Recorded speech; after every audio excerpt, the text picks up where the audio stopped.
本來 Basis 只想做2期視頻，但沒想到第2期視頻太長，只能又分了一下變成3期，希望大家能理解。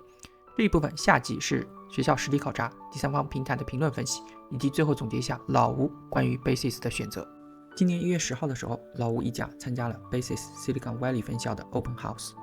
類似的活動可以直接在他們家網站上仿校的頁面填寫表格進行預約。不過很不幸，這個活動的體驗很不好，等會兒我們再細說。這也是為什麼前面老吳非常仔細地研究了他們家的公開信息，因為 Open House 得到的信息很少。我們參觀的是 Silicon Valley Lower School， 它是2022年成立的，和2014年成立的中学部相比，這個 site 不是很大，但是很新。學校坐落在一個比較安靜的住宅區，學校周圍停車位很多，交通也不繁忙，早晚接送應該負擔不重。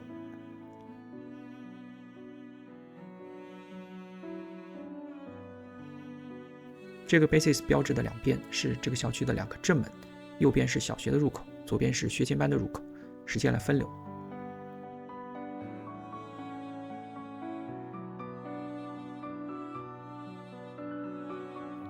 進門的時候會拿到一個很簡單的 package， 有一張活動簡介，整個活動的時間很短，只有1個半小時，還包括他们的一個 presentation， 於是就很難好好的逛學校，也很難和老師好好的聊一聊。另外expectation 裡面這裡幾段話讀起來很奇怪，說這些內容呢其實是沒什麼問題的，不過這個語氣讓人很不舒服。他提到孩子必須全程跟着家長，安全責任自負，不提供瓶裝水，當然也沒有零食，只能從前門走等等，用詞呢相對比較強硬。後面介紹了一下活動的內容，就2項，一個是他們的 admission team 有個 presentation， 另外就是自己逛教室和老師聊天。另外一張是學校的地圖，校園很小，這裡是入口，裡面有接近20間教室，包含從 TK 到 Grade 5， 一共7個不同的年級，也就是每個年級大概2個班的樣子。這塊地方是主要的小朋友室外活動的地方， A、B、C、D 這幾個 wing 中間也有一些小的活動場地。宣傳單頁裡還有一個 application checklist， 這個網上也有，就不聊了。然後還會收到一本印刷精美的宣傳冊，秀一下學校怎麼好。稍微看一下，這裡主要說的是學校的學術很好，主要指的是一些考試的成績排名。這裡有點意思，說 Basis 私校的學生更容易成為 World Class Knowledge Workers of Tomorrow。這個結論或者說數據不知道是哪來的，不過宣傳的不是孩子會不會成為未來的領袖或者創新人才什麼之類的，而是說會成為天選的打工人，總覺得有點怪怪的。右邊這個 OECD PISA test 的結果，前面網站那裡已經有詳細的描述，不過要注意，雖然他們寫的是2021到22年的 OECD test， 但實際上稍微有些誤導，因為他們用的是 PISA 2018年的測試，對比的國家數據自然也是2018年的数据，而不是更新一些的 PISA 2022年的測試。這一頁主要說的是 AP 考試，通過率啊、得分啊、一些 AP 相關的榮譽啊都很好，畢竟是美國衡水， AP 課程的質和量都是 Basis 的傳統，這一點是毋庸置疑的。稍微提一下，就是這裡用的数據應該是整個 Basis Independent School 所有的學生加起來，從這個208個畢業生的數量就可以看出來，一個 campus 沒有那麼多的畢業生。這裡不知道各個分校之間的差距大不大，只有他們自己才知道。右下方是主要的分校在 Niche 這個平台上的排名，每個分校挑了一些排名比較高的列了出来。再接下來就是大學的錄取情況，也是教育質量最好的一個體現，基本畢業生都能去到 Top 50到100的學校。稍微注意一下，就是這個 Top 50實際上指的是排名靠前的50所綜合性大學和50所文理學院合併在一起，數量是大於50所的。後面還有很多文字描述了他們家的教育理念、課程、老師等等內容，因為網站部分已經聊過了，這裡就 pass。前面老吳稍微聊了一下他們家的 Senior Year， 課程已經學完，這一年只有3件事情：升學指導、Capstone 課程，也就是 Post AP 課程的一種形式，另外還有 Senior Project， 但是網站並沒有給出詳細的信息，例如 Project 案例，這個宣傳冊裡面給了一些，應該是各個 Campus Project 做的比較好，以及學生趨向比較好的一個範例。例如這個學生去的是 JHU， 他的 project 是去一個企業實習，參與了企業開發芬太尼檢測技術等項目。再例如這第2個畢業生去了 BU， 他的研究是研究城市如何利用公共資金來改善 affordable housing system。第3個學生去了 Northwestern， 他做的項目有點意思，是關於一個美國原住民的部落，他們的法律地位呢目前是得到州級別的承認，還沒有獲得聯邦的承認，所以這些年他們一直在爭取聯邦的一些法律地位和權益。而這個小姑娘的 project 就是研究這個曲折的歷史和背後的故事。最後一個學生去了 Stanford， 研究的是世界上例如歐洲和亞洲比較成功的高速鐵路體系，以及他們對於美國未來類似體系的一個啟示。我們先去參加了他們 admission 的 presentation， 沒想到 drama 來得這麼快。這個 presentation 是由他們的 director of admission Miss Ocampo 來講的，看上去有點像亞裔，不過姓氏是西班牙語姓氏，有可能是墨西哥那邊的。查了一下他們學校的介紹，這個老師呢是心理學的本科，應用行為分析教育學碩士。還沒開始講就給大家來了個下馬威。事情是這樣的，在這個多功能教室的後面有一些盒子，盒子裡裝着一些玩具，這個盒子上并沒有標籤說不許动，加上當天有很多是學前的小朋友，家長就把盒子拿到桌子那邊讓孩子稍微玩一下。有過年幼小朋友的家長應該都知道，如果没有東西吸引小朋友的注意力，讓他们安安心心的听講座是很難的。結果 Miss Ocampo 還沒開始演講就直接說這些盒子不能拿，請家長收拾好，把盒子放回去，語氣很生硬。家長們呢自然都很尷尬，但還是做了。結果他又提醒第二件事情，就是希望家長安撫孩子，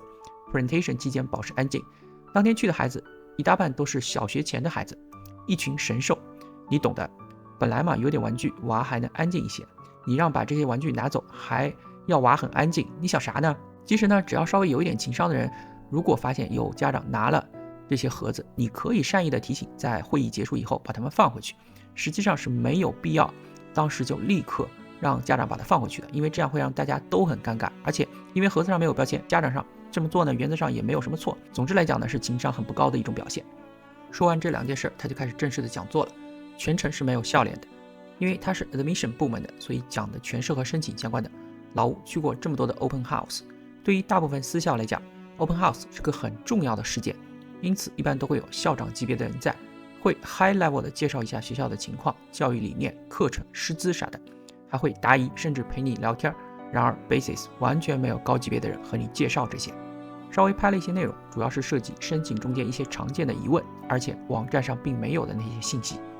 例如這個是今年的一些重要日期，申請應該是這週結束，3月份出結果。這裡稍微道歉一下，這期視頻拖得有點久，要過了申請截止日期才可能出得來，主要是因為最近搬家，小朋友還在生病，有幾個網友催更，不知道是不是準備申請，希望沒有影響到你們。Admission process 這裡有幾個信息網站上是一點都沒有的，一個是他們原則上 require 老師的推薦信，但是有一些學校是不給寫的，在這種情況下可以免除，最好提前和 Basis Admission 進行溝通。另外他們的申請是通過 Ravenna 這個系統提交的，包括材料的提交，因此不接受家長直接來源的文件。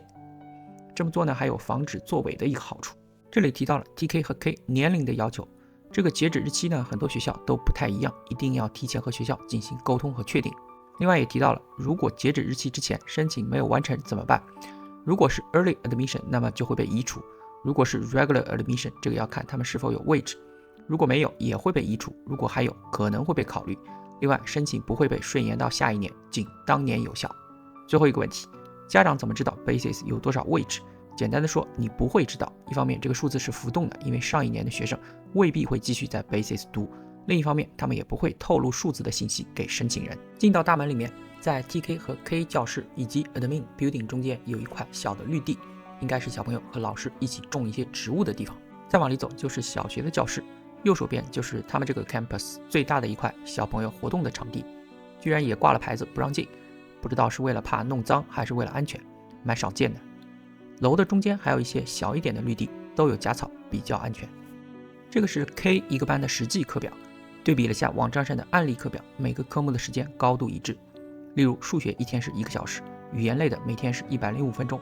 僅從授課時間來看，一直到小學畢業，所有年級中間最雞的可能就是 K。負擔甚至比小學還重，可以看到這個班每天有2節課大於等於1個小時，真的很懷疑娃是怎麼堅持得下來。另外一個要注意的是 ，K 的班級學生一天是不用換教室的，到了1年級開始，學生一天就要換幾個教室上課。因為小學每天需要換教室，所以沒有一個每天完整的實際課表貼在教室裡。不過從每個教室的 schedule 來看，總體時間和他給的案例課表比較類似，只不過案例上是分開了各個小課的時間，而實際授課1到3年級 Math 和 Science 是合併授課的，人文類的學科都是在 Humanities 下面合併授課。同樣的，合併授課的大課，一節是1小時25分鐘，時間比大學很多課程的時間還要長，中間還沒有休息的時間。我個人是比較介意這種設置的，有一點抹殺這個年紀小朋友活潑愛動的天性。和老師交談的時候，個別老師提到，明年開始，低年級這些大課也會拆散成不同學科的小課來進行授課，這樣應該更加科學一點。另外 Basics K 班每周有3節中文課，一次30分鐘。小學低年級每天都有中文課，一次40分鐘。不管出於任何原因，对于中文的教育重視程度也是首屈一指。據說 Basics Curriculum 從創立之初就很重視中文，一個是培養全球的競爭力，另外一個據說學習中文有助於大腦開發啥的。這個是小學的一個教室，因為整個 campus 比較新，所以教室的層高、通風、照明、空間大小都還是不錯的。不過根據普遍的反饋， Fremont 和 Silicon Valley 老校區的教室都是小黑屋，通風啥的也不行。同時由於孩子每天要換幾次教室上課，所以牆上光禿禿的，看不見孩子的作品。同樣因為沒有固定的教室，所以小朋友從1年級開始就要習慣使用教室外面的 locker。 這是他們數學的習題，長期以來 Basics Curriculum 數學用的都是 Saxon， 私校也常用這個。但是最新的趨勢，小部分 Basics Charter School 已經開始從 Saxon 換到另外一套 Spoke Math 系統。簡單的說， Spoke 是一套數字化的數學學習平台，它是由 Basics.ed 開發的，也就是創始人 Block 夫婦的盈利主體，又可以收一道錢，多麼開心。 Spoke 需要例如平板之類的終端，但是可以實現實時的反饋，並且根據個人的能力實現一定程度的定制化學習，同時大量減少紙質化教學所需要的人力和財力。當然了，壞處就是隱私性、過多的 screen time， 以及如果算法過於貪婪的話，會把孩子逼瘋的風險。有興趣的可以看一下老吳以前 Monticello 學校視頻裡面聊過的 IXL 系統，有點類似。Science 這塊 Basics 用的是 Amplify Science 這套教材，它是由 UC Berkeley 和 Amplify Education 公司聯合開發的教材。它的特點是類似於一個一個實際解決問題的 Science Project。例如，這是關於 glue 的這個主題，學生在這個過程中間不僅要通過聽說讀寫畫學習和掌握相關的主題以及它的基本知識，還會上手望聞問切，甚至做一些實驗。這個呢是另外一個主題， Disappearing Cliff 講的是地貌的變化，每個項目大概需要花幾個月的時間來完成。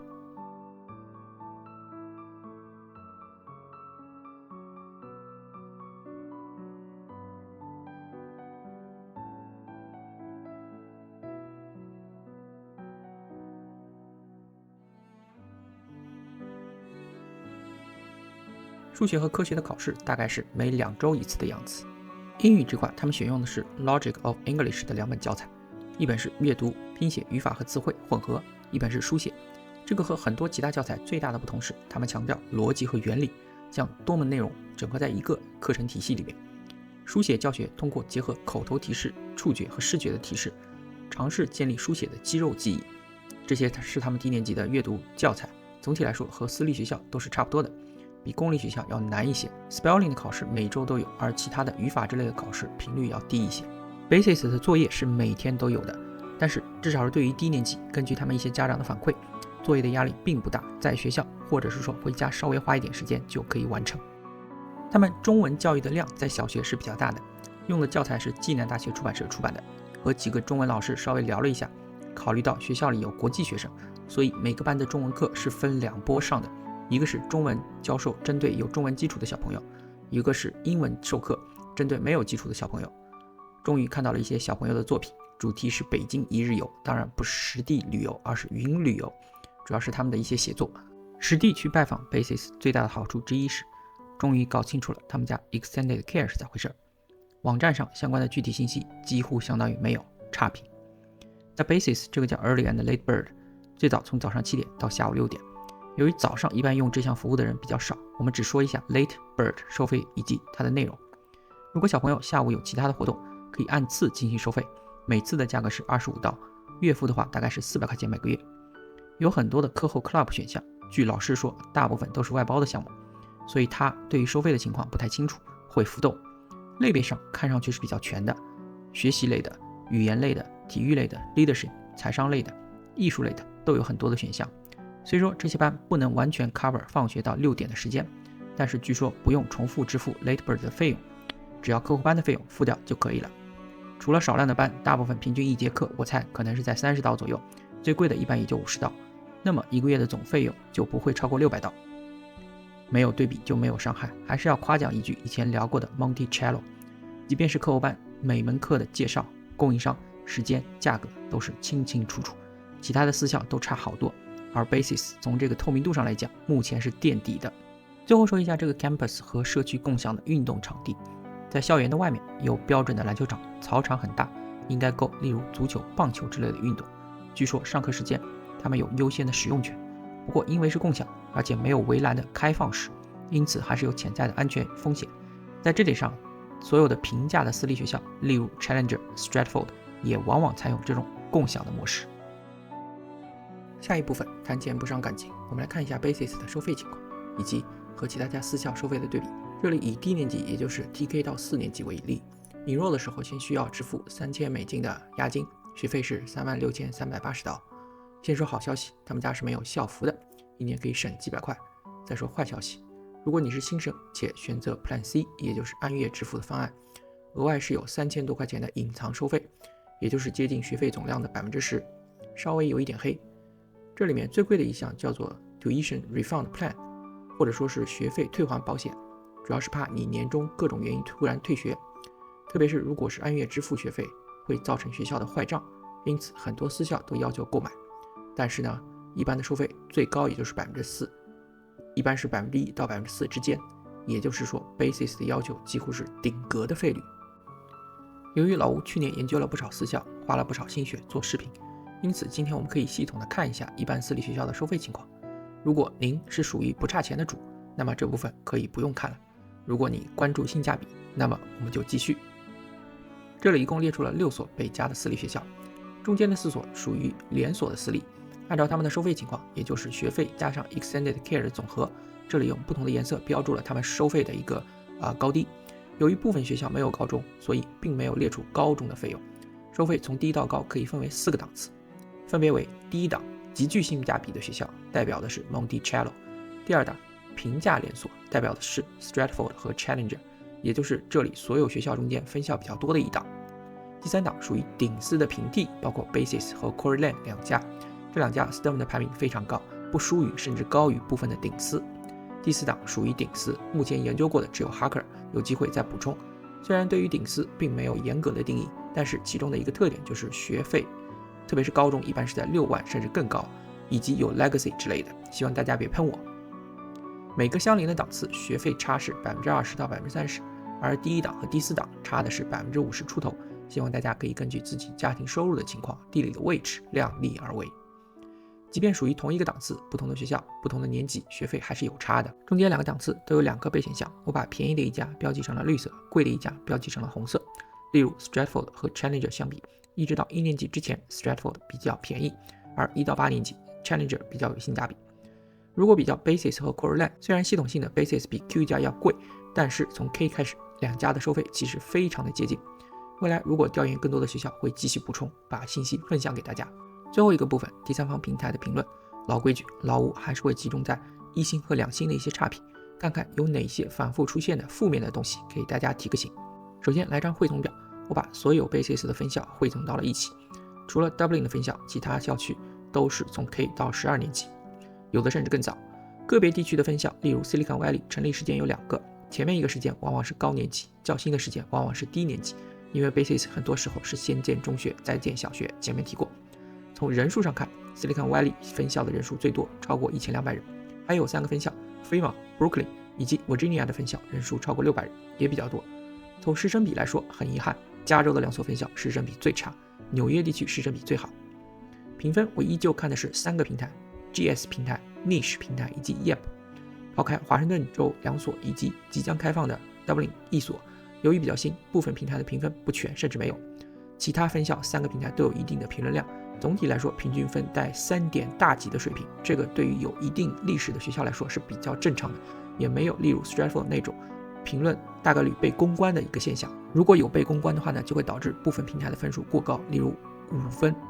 為了節約時間，我們只看老吳所居住的加州2所分校。我們先看一下人數較少的 Fremont 分校的學生的一些基本信息。首先是性別比例非常的失調，男性多12個百分點，在我所有看過的學校中間10分的突出。這似乎是 Basis 灣區比較特有的現象，而 Basis 在其他州的学校似乎並沒有這種情況。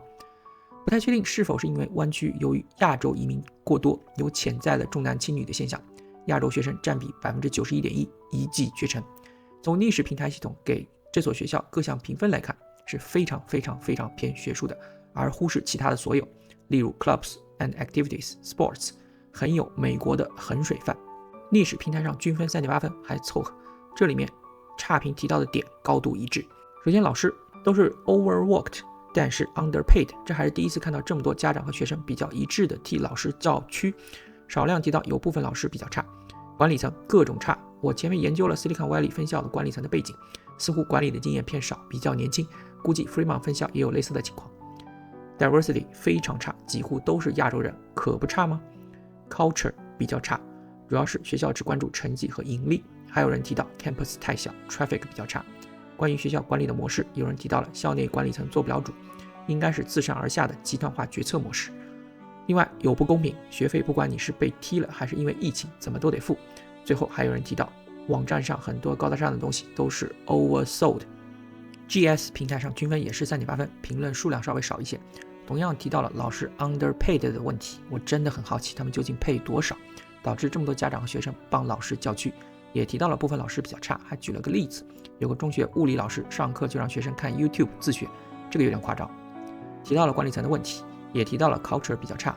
沒有啥學習以外的 club， 還提到了學校的硬件很差。有人說學校網站上的信息都是虛假的信息，学費太貴。Yelp 上面一共只有9條評論，一個1星差評，抱怨校園太少，沒有活動空間，學校管理層總是不在，老師沒有經驗。表面上看總體評分還可以，但是我稍微點了一下被 filter 掉的一些評論，驚喜的發現除了1條好評，其他全部是1、2星的差評。目前為止我還沒太搞明白 Yelp 隱藏部分評論的動機和算法，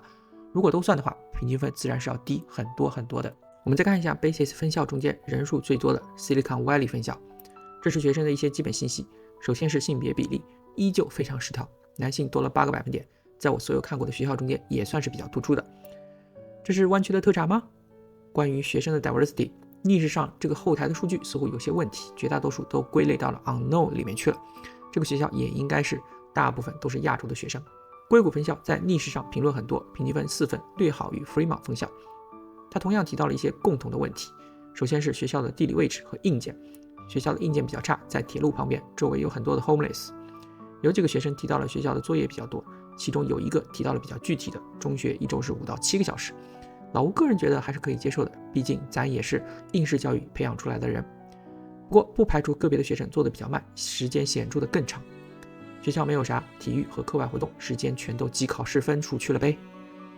學校的企業文化問題，唯利是圖，把家長當成 cash cow。學生家長都提到老師的問題，老師不開心，態度不好，唯利是圖，不關心學生，比較懶，甚至叫學生自己 Google 而不幫忙，這個有點誇張。結合前面 Fremont 分校的情況，雖然我不確定 Basis 的待遇是否真的低於行業平均，但是基本可以確定，老師應該是經常和家長、學生抱怨過類似的問題，否則不會被反覆提到。老師公開講這種問題，有一點不太 professional。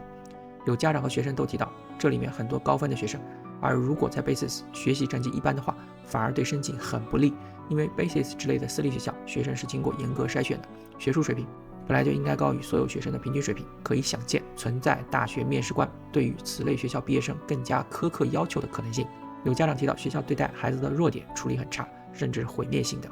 還有個別學生提到學生很不開心，討厭老師。還有例如對學生管理過於苛刻，不許午餐用手機的情況。接着看逆時平台上差評的第2頁，同樣很多差評提到了學校的地理位置和硬件很差，學校只關心成績，沒有啥體育和課外活動，也不關心學生身心的健康，學生都很不開心。學生的課業比較重，提到了學生和管理層都比較差勁。一個家長提到了學費比較貴，另外一個家長提到了一些學生轉學，由於學生缺乏課外活動，往往會被拒。蠻多私立學校在申請評估中間，除了成績，也確實會關注一下學生全面的發展。一個學生提到了學生和老師的質量差，他被霸凌，學校存在擺拍的情況，虛假宣傳的問題。因為很多人提到這個分校的高中部地理位置有問題，老吳沒有去過，就看了一下 Google Map， 確實地點是比較靠近 San Jose 市中心，緊貼着280，走路3分鐘就是 Race Street VTA Station， 是最近的輕軌站，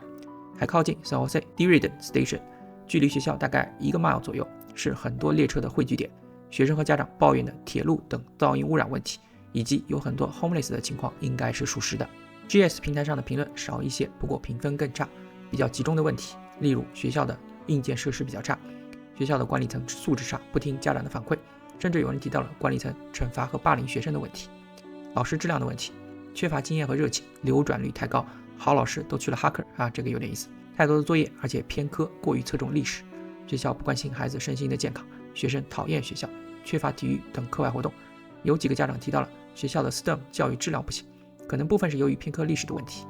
個別家長反饋學費很貴，退學後被扣錢的問題啊，這個沒有辦法解決。接着來看 GS 上差評的第2頁，第一個家長提到一個很有趣的案例，說老師之間完全沒有協調，作業的 due date 都撞在了一起，導致娃在某幾天可能會忙得要死。同樣提到了學校硬件設施差，像監獄一樣，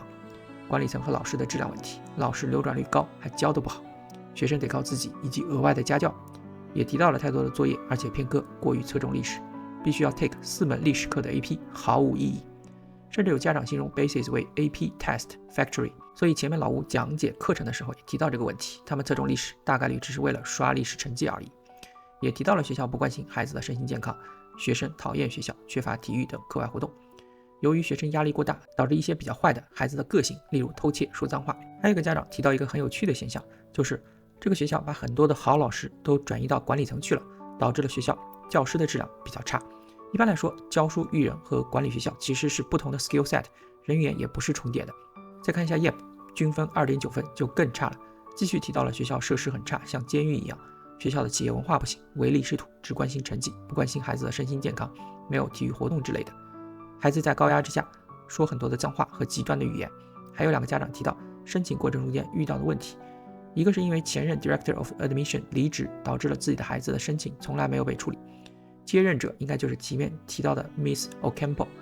回復依舊是很冷淡，沒有情商的。另外一個更早的評論提到自己申請的時候詢問過是否可以幫助孩子獲得一些學習資料，結果也是獲得一句冰冷的回復。老吳以前也遇到過一次這種情況，十分的火大，實在是不能理解為什麼教育的從業者能夠如此缺乏熱情、專業性以及情商，建議他們換一個行業，不要誤人子弟。還有一個來自於 Kevin 2018年的差評提到，參加 Basis Summer Camp 突然被通知第2周取消，導致他手足無措，應該屬於學校的管理比較混亂的問題。接着來看 YEP 差評的第2頁，左邊這個評論寫得很好很長，詳細說了一些關於課程設計的反饋，例如主課中間數學和英語的內容有點搞笑了，整體來說過於趕進度，囫圇吞棗，學生不能深刻的理會，會影響未來。作為曾經的小镇做题家呢，老吳深刻的贊同，刷题趕進度完全不等於你學的真的很好。老師的問題，缺乏經驗和熱情，流轉率太高，高學歷不代表能成為好老師。記得老吳前面聊過，他們很多老師是有 PhD 的，能說明他們的学術背景不錯，不過能否當好老師又是另外一說。繼續提到學校的設施差，學校管理層和管理的問題，不聽家長的反饋，學校企業文化的問題，唯利是圖，學生討厭學校，缺乏體育等課外活動。有幾個人提到了 bullying 的問題，中間最下面這個來自於 LS 的評論比較嚴重，孩子由於壓力過大而導致自殘的行為，學校拒絕承認。右上方這個來自於 AS 的評論提到一個很有趣的點，因為學校比较小，而且是高低年級都有，所以低年級的學生会受到高年級的影響，说一些不合適的話。以前老吳沒想過這個問題，仔細想一想確實，特別是對一些 K12 的學校，年齡跨度很大，如果有一定程度的 mix 在一起的時間，受到一定負面的影響，可能是必然的。是不是听了這麼多，腦子都要炸了？老吳來幫大家總結一下，由於涉及到的問題非常非常多，我嘗試把一些主要的問題分為2類，一類是絕對改變不了的問題，另一類是可能可以改变的問題。首先來看一下改变不了的問題。首先，他們學校的地理位置和硬件的問題。办學呢是個非常重資產和高投入的產業，要麼土地和建築自有，要麼長租，是很難改变的。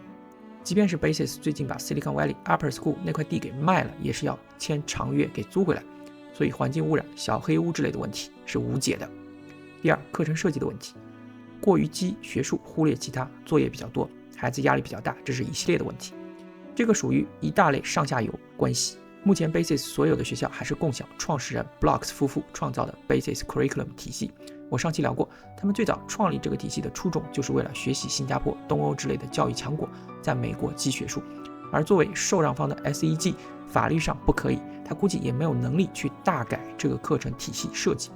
時間就那麼多，如果過於專注學術的話，自然就沒空幹別的。其中一個重要的手段就是很多的作業，給孩子反覆的練習，加強印象，導致孩子壓力很大，這一系列的問題也是無解的。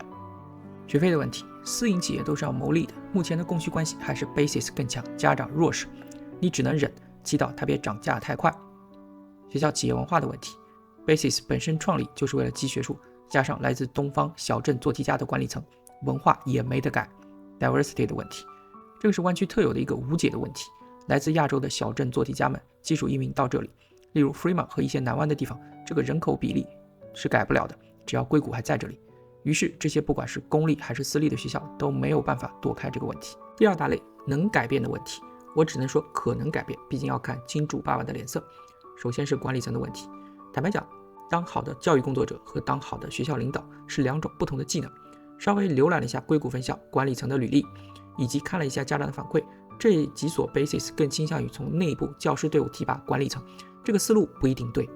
教師的問題，看到很多人反饋教師質量沒有熱情，也存在到處和家長學生抱怨收入低之類不 professional 的行為，很有可能這些連鎖反應確實是由於收入低所導致的，也可能是選人不慎，不管是哪種可能性都是可以改善的。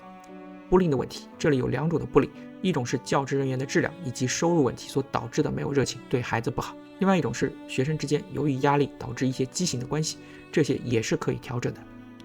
第四，不同年齡孩子互相影響的問題，在看到那個評論之前，其實我沒有仔細想過這個問題，但確實是很有道理的。對於一些 K8 或者 K12 的學校，一些物理以及人為的隔離顯得十分的必要。最後是學術之間平衡的問題，很多家長和學生反馈 Basis 歷史課程過多，歷史的 AP 過多，反而主科例如數學就一般。Basis 課程設計成這樣，有一部分刷分的原因，即便大題的結構不改，還是可以適度的調整不同課程的比例，開發一些新的課程。居然講了這麼久，最後來個總結吧。以前的探校視頻，老吳都比較慎重，總結一般是按照個人的權重來排序各種考量的因素。有一些網友留言或者私信我，想問老吳的選擇，這次總結我就直接點，我不會選 Basis 的小學，甚至是他們的 K 或者是 TK。中學我不好說，得等小吴再長幾年，我觀察一下。接下來是我不選 Basis 小學的理由，也是按照個人的权重進行排序。首先 Basis 從創立至今重點都是中學，特別是高中。例如 Block 夫婦成立 Basis 之初，就是因為女兒要上更學術的高中，所以才引進教育发達國家積學術的這個教育模式，特別是對 AP 課程的策略。這些都是中學，特別是高中，和小學以及學前教育無關。第二 ，Basis 小學課程的設計缺乏吸引力，這裡有多個層面。首先是毫無意義的課業繁重，特別是 K 那個課程表。雖然我能理解他們想盡快的 push 小朋友建立更好的小學的基礎，不過這種課業壓力對於幼年的小朋友實在是抹殺天性。其實很多個年級，例如 K 和小學，動不动一門課就是1個小時，甚至85分鐘，實在是有點反人性。再其次，低年級目前這種合併教學的大課設置，不能說一定好或者不好，但是各種知識混在一起，確實讓娃有混亂的可能性。聽他們老師說，明年就要改成分科上課，可能更科學一些。另外 Basis 課程體系從 K 開始明確的就開始教歷史課，看過老吳以前視頻可能還記得，我對於很早學歷史一直是比較抵觸的，主要的原因是詞彙比較深澀，難以理解，不如地理甚至科學之類更容易接受。更何況 Basis 整個教育體系出於對學術的考慮，整個生命周期都強調歷史學習，比較偏科。最後，目前我參觀過的每一所學校都仔細研究過課表，至少從主課例如數學和英語教學時間上 Basis 並沒有優勢，甚至還不如平價的私立例如 Stratford。第三大類原因，過於追求學術，軟硬件不支持娃的全面發展。不管是各種第三方平台還是家長的 review 反饋，都指向特別是高年级為了追求分數，課外活動體育之類很差，甚至沒有，可能对於培養某一方面天選的打工人是很有效的，但是並不有利于娃全面的发展。第四，教師質量以及不 professional 的狀況，目前不好說教師的質量是由於工資低而導致的教師質量低，還是面試篩選不嚴所導致的。但是對於老師沒有積極性、不關心學生、偷懶、不好好教學等負面反饋非常多。老吳這次 Open House 也聊過一些老師，也確實沒有發現哪怕一個非常有熱情的老師。另外從側面信息看， Basis 老師很有可能有向學生和家長抱怨收入低的這種情況存在，這個很不 professional。第五，學校管理層顯得經驗和情商不足，對家長尊重不足。不管是從學校的網站以及領英的調查，沒能看出來目前學校的管理層有豐富的管理經驗，大多是學校的老師內部提拔而來。另外從 Open House 當天，首先学校高层管理人員不在場，其次 Director of Admission 表現出來的冷漠低情商，也可以側面反映他們經驗不足，情商不夠，對潛在的家長不夠尊重。完全能夠想象家長在和他們溝通中間會很費勁，卻得不到尊重。第六，學校和企業文化過於追逐分數，壓抑學生之間相互負面影響。企業本身逐利或者追求學術沒有錯，不過負面的反饋中反覆暗示這種追求可能是極端的，導致茫茫多的反饋，學生不開心，甚至是恨學校，還有個別出現自殘的行為。也有很多的反饋，學生在壓抑之下有一些行為和語言的問題，還會互相影響，形成惡劣的反應。第七，學校學生的 diversity 過低，雖然有部分原因是灣區本身人口 diversity 的問題，但 BASIS 歷來傳統也是比較傾向於招亞洲的學生，更加劇了這種 diversity 的極端。不僅可能會出現一些抱團排外的 bullying 行為，在真實世界的競爭中，大多也不是這種很極端的 diversity 的情況。第八，學校的性價比不高，雖然很多家长可能不差錢，可以完全忽略這點，但是從目前小學的課程設置、主課的教材、主課的教學時間等等，不能 justify 他們作為頂絲平替、學費接近頂絲的合理性。也可能老吳的理解不足，但至少請拿出一些讓人信服的數据，或者至少來個領導說服下我們這些潛在的家長。最後一點 ，SEG 集團發展的重點並不是在 BASIS。前面介紹過 Stratford 以及 BASIS 在被收購的前後發展的速度的情況。S 家明顯是飛速發展的親兒子，而 BASIS 則發展緩慢。雖然可能和它比較高的定位有關係，但是作為潛在的家長，我只看結果不看原因，跟着聰明錢勝利會大一些。以上的理由僅限於小學以及小學以前，中學和高中的情況不太一樣。例如我對 BASIS 中学很介意的一點就是他們的地理位置和硬件條件比較差，這也和很多差評里的反饋小黑屋是比較一致的，但是小學目前沒有看到這個問題。我的個天，終於做完了BASIS 這幾期視頻，光文稿就寫了39000多字，希望老吳的視頻對大家有所幫助。歡迎大家點讚、訂閱加收藏，也歡迎您在評論區留下寶貴的意見和建議，你們的鼓勵才讓我有動力去更新這些吃力不討好的內容。謝謝。